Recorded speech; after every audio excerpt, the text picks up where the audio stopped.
Welcome to tech MCQ and theory student. इस video में बात करेंगे M2R5 यानी जो आपका वेब डिज़ाइनिंग और पब्लिशिंग चैप्टर 1 है, उसी का एक टॉपिक है रिस्पॉन्सिव वेब डिज़ाइनिंग। उसमें चैप्टर था रिस्पॉन्सिव वेब डिज़ाइनिंग क्या होता है, और ये इसके एलिमेंट या कंपोनेंट भी पूछ सकता है, आ सकता है संक्षिप्त में पूछ सकता है, या फिर लॉन्ग में भी ऐसे क्वेश्चन आ जाते हैं। ठीक है, देख लीजिए, बिल्कुल हिंदी से ईजी है, आपको आसानी से क्लियर हो जाएगा। मैं हमेशा कहता हूँ भाई, अगर आपको कोई डाउट या टॉपिक है कोई भी है, आप मेरे कमेंट बॉक्स में कमेंट कर दीजिए। कोई भी क्वेरी है आप तुरंत मेरे व्हाट्सअप में मुझसे डायरेक्ट कॉन्टैक्ट करके मुझसे पूछ सकते हैं। ठीक है, आपको बिल्कुल सही सही जानकारी बिल्कुल मैं अच्छे से बिल्कुल डाउट आपका क्लियर करा दूँगा। यहाँ पे देखिए रिस्पॉन्सिव वेबसाइट, देखिए बोल देंगे सर हमने वेबसाइट तो सुना है, लेकिन रिस्पॉन्सिव वेबसाइट क्या होता है? आजकल भैया बहुत ज़्यादा रिस्पॉन्सिव वेबसाइट बनाई जा रही हैं। ठीक है, अब रिस्पॉन्सिव वेबसाइट क्यों बना जा रही हैं, इसका भी बहुत एक फ़ायदा देखिए। रिस्पॉन्सिव वेबसाइट जो होती है ना हमारी, देखो हमारे जहाँ पे इंपॉर्टेंट पॉइंट है, मैंने इनको हाईलाइट कर दिया येलो कलर से। जो हमारी रिस्पॉन्सिव वेबसाइट होती हैं, ये प्रत्येक डिवाइस और स्क्रीन के आकार पर काम करने के लिए उपयुक्त वेबसाइट बनाने की एक प्रक्रिया है। समझ रहे हैं ना आप? और यहाँ पे थोड़ा कोई कन्फ्यूजन ये क्या बोल रहा है, प्रत्येक डिवाइस और स्क्रीन, यानी यहाँ पे बात स्क्रीन की हो रही है। यानी जो वेबसाइट रिस्पॉन्सिव नहीं होती हैं, क्या होती हैं, आप वेबसाइट देखने के लिए मेरे भाई मोबाइल भी यूज़ करते हैं, लैपटॉप भी यूज़ करते हैं, टैबलेट का भी यूज़ करते हैं, कंप्यूटर वगैरह ना, मतलब बहुत सी चीज़ों का आप यूज करते हैं। तो क्या था, जब वेबसाइट रिस्पॉन्सिव नहीं होती ना, तो आपने कोई वेबसाइट जैसे खोली तो क्या करती हैं भैया, वो एडजस्ट नहीं कर पाती। मतलब हमारे मोबाइल की स्क्रीन इतनी है, और वो जो रिस्पॉन्सिव वेबसाइट अगर वो रिस्पॉन्सिव नहीं है भैया, ऐसे वेबसाइट सिंपल से वेबसाइट बनी हुई है, तो क्या पता चला वो उसने जो बनाया, तो उसने पता नहीं कैसे वो लैपटॉप की स्क्रीन की लेकर उसने उस माध्यम से बनाया हो लैपटॉप से, तो भैया वो मोबाइल में ना एडजस्ट नहीं कर पाएगा, कुछ ऐसा आपको स्क्रॉल करना पड़ेगा। समझ रहे हैं ना आप?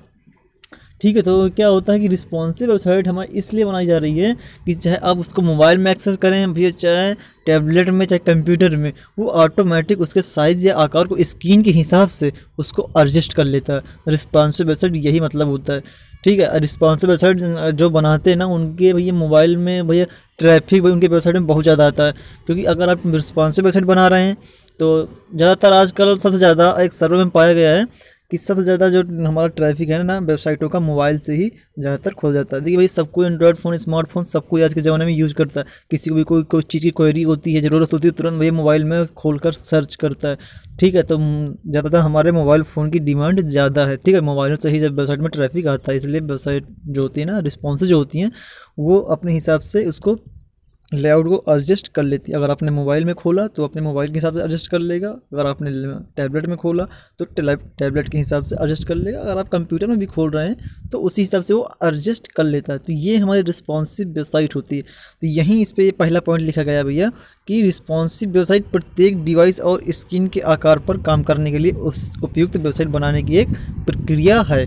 यानी रिस्पॉन्सिव वेबसाइट हम इसलिए बनाते हैं कि ये प्रत्येक डिवाइस और जितने हमारे डिवाइस हम यूज करते हैं वेबसाइट को एक्सेस करने के लिए, वो सब के मतलब स्क्रीन को, लेआउट को एडजस्ट कर ले, ऑटोमेटिक एडजस्ट कर ले।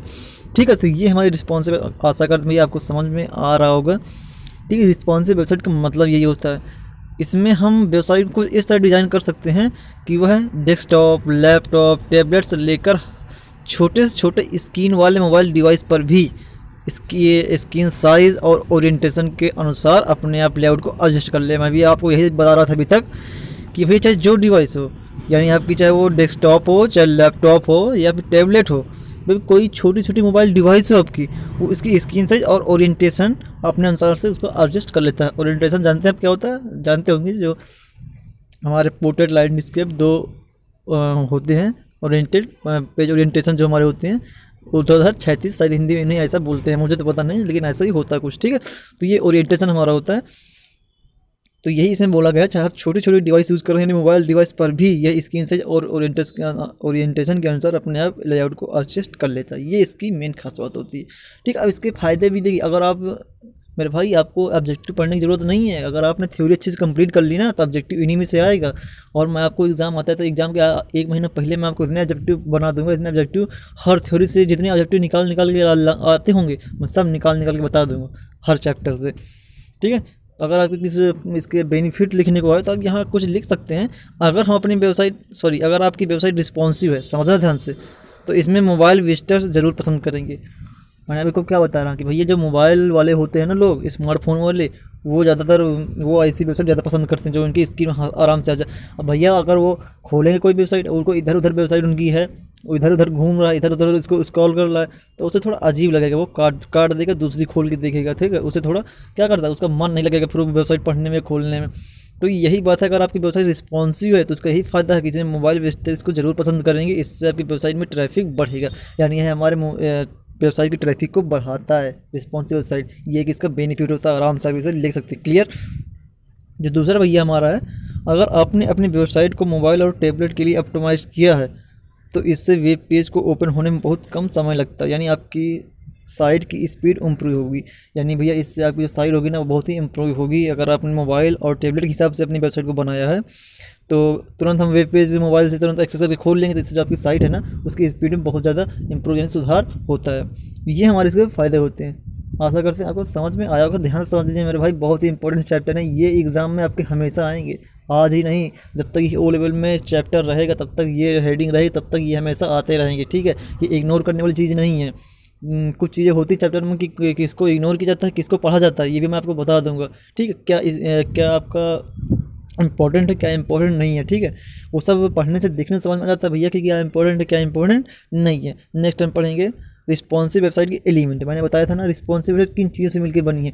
जो हमारी भैया रिस्पॉन्सिव वेबसाइट है ना, यहाँ पे ईथन मार्कोटी एक नाम के कुछ साइंटिस्ट थे, उन्होंने बताया था कि इसने उनके अनुसार जो वेबसाइट डिज़ाइन की जाती है रिस्पॉन्सिव, तो वो 3 मुख्य भाग से मिलकर बना होता है, ठीक है। अब 3 मुख्य भाग कौन कौन से हैं, देखिए। फर्स्ट है हमारा, देखिए भाई मेरे पास बुक नहीं रहती है, मैं हेडिंग देख लेता हूँ, बाकी हेडिंग हिसाब से फिर मैं अपने हिसाब से उसको देख के शॉर्ट डेफिनेशन बनाता हूँ, ठीक है। और मुझे बुक मेरे पास रहती नहीं, मैं हेडिंग पहले देख लेता हूँ, उसके बाद बनाता हूँ, क्योंकि सिलेबस से मुझे समझ में नहीं आता।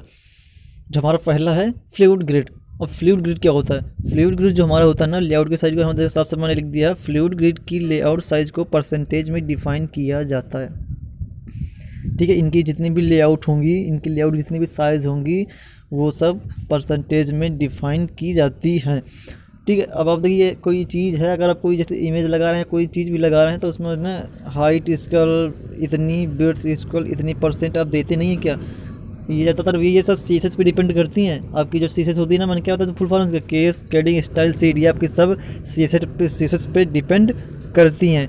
जैसे आप लिखते नहीं हैं, जैसे कोई आपने कुछ लगाया, आपने कोई हेडिंग लगाई, उसमें आपने लिख दिया हाइट इज इक्वल इतने परसेंट, विड्थ इज इक्वल इतने परसेंट, अब लिखते हैं कि नहीं लिखते? तो वही इसमें बता रहा है कि जो भैया हमारी फ्लूइड ग्रिड होती है, इसके साइज़ को हम परसेंटेज में डिफाइन करते हैं, जिससे वह किसी भी स्क्रीन साइज के अनुसार अपनी हाइट एंड विड्थ को रिसाइज कर सकता है, ठीक है। अंडरस्टैंड?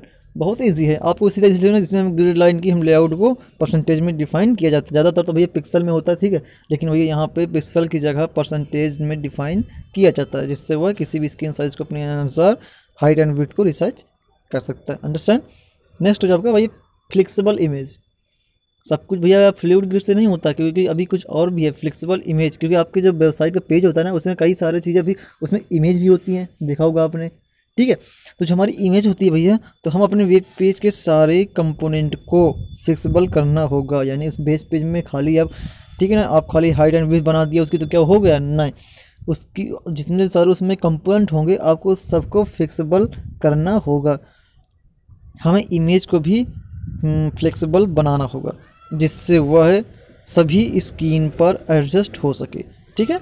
अगर उसमें कोई इमेज लगी है वेब पेज में, तो आपको उसको भी फ्लेक्सिबल बनाना पड़ेगा, जिससे वो हर स्क्रीन में एडजस्ट हो सके। तो ये हमारा काम करता है फ्लेक्सिबल इमेज, ठीक है, ये इसका भाग होता है। फ्लेक्सिबल इमेज क्रिएट करने के लिए आपको इसकी साइज़ को सीएसएस से परसेंटेज में डिफाइन करना होगा। जब आप सीएसएस लगाते हैं तो वहाँ पे आपको परसेंटेज में इसको डिफाइन करना होगा। यहाँ पर देखिए मैंने लिख भी दिया आपको समझने के लिए भैया। देखिए यहाँ पे आप कुछ ऐसा लगाएंगे इमेज, आपको जब सीएसएस यूज़ करेंगे तो मैक्सिमम हाइट विड्थ 100% ऐसा कुछ आप अपने हिसाब से लगा सकते हैं, जिससे वो हर स्क्रीन पे, डिवाइस की हर स्क्रीन पे एडजस्ट हो सके, ठीक है। जो हमारा तीसरा नंबर है भैया वो मीडिया क्वेरीज है। मीडिया क्वेरीज क्या होती है? सीएसएस मीडिया क्वेरीज बहुत ही कमाल का फीचर होता है, ठीक है। ये भैया बहुत ही कमाल का फीचर होता है। इसके द्वारा आप अलग अलग तरीके से लेआउट को डिस्प्ले करा सकते हैं। जब हम इसको अगर अलग अलग तरीके से डिस्प्ले करा सकते तो वाकई ये बहुत ही कमाल का फीचर होता होगा। मीडिया क्वेरीज का उपयोग आप अलग अलग स्क्रीन रेजोल्यूशन और ओरिएंटेशन के अनुसार वेबसाइट के लेआउट को कस्टमाइज कर सकते हैं।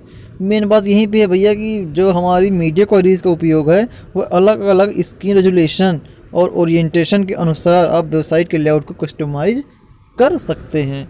ये हमारे 3 इसके एलिमेंट होते हैं और इसमें ज़्यादा कुछ नहीं होता। अगर रिस्पॉन्सिव वेबसाइट के बारे में आ जाए तो आपको सिंपली 4-5 लाइन आपको डिफिनेशन इसकी लिखनी है। इसके बाद इसके तीनों कंपोनेंट आराम से हेडिंग ना बिल्कुल लिखना।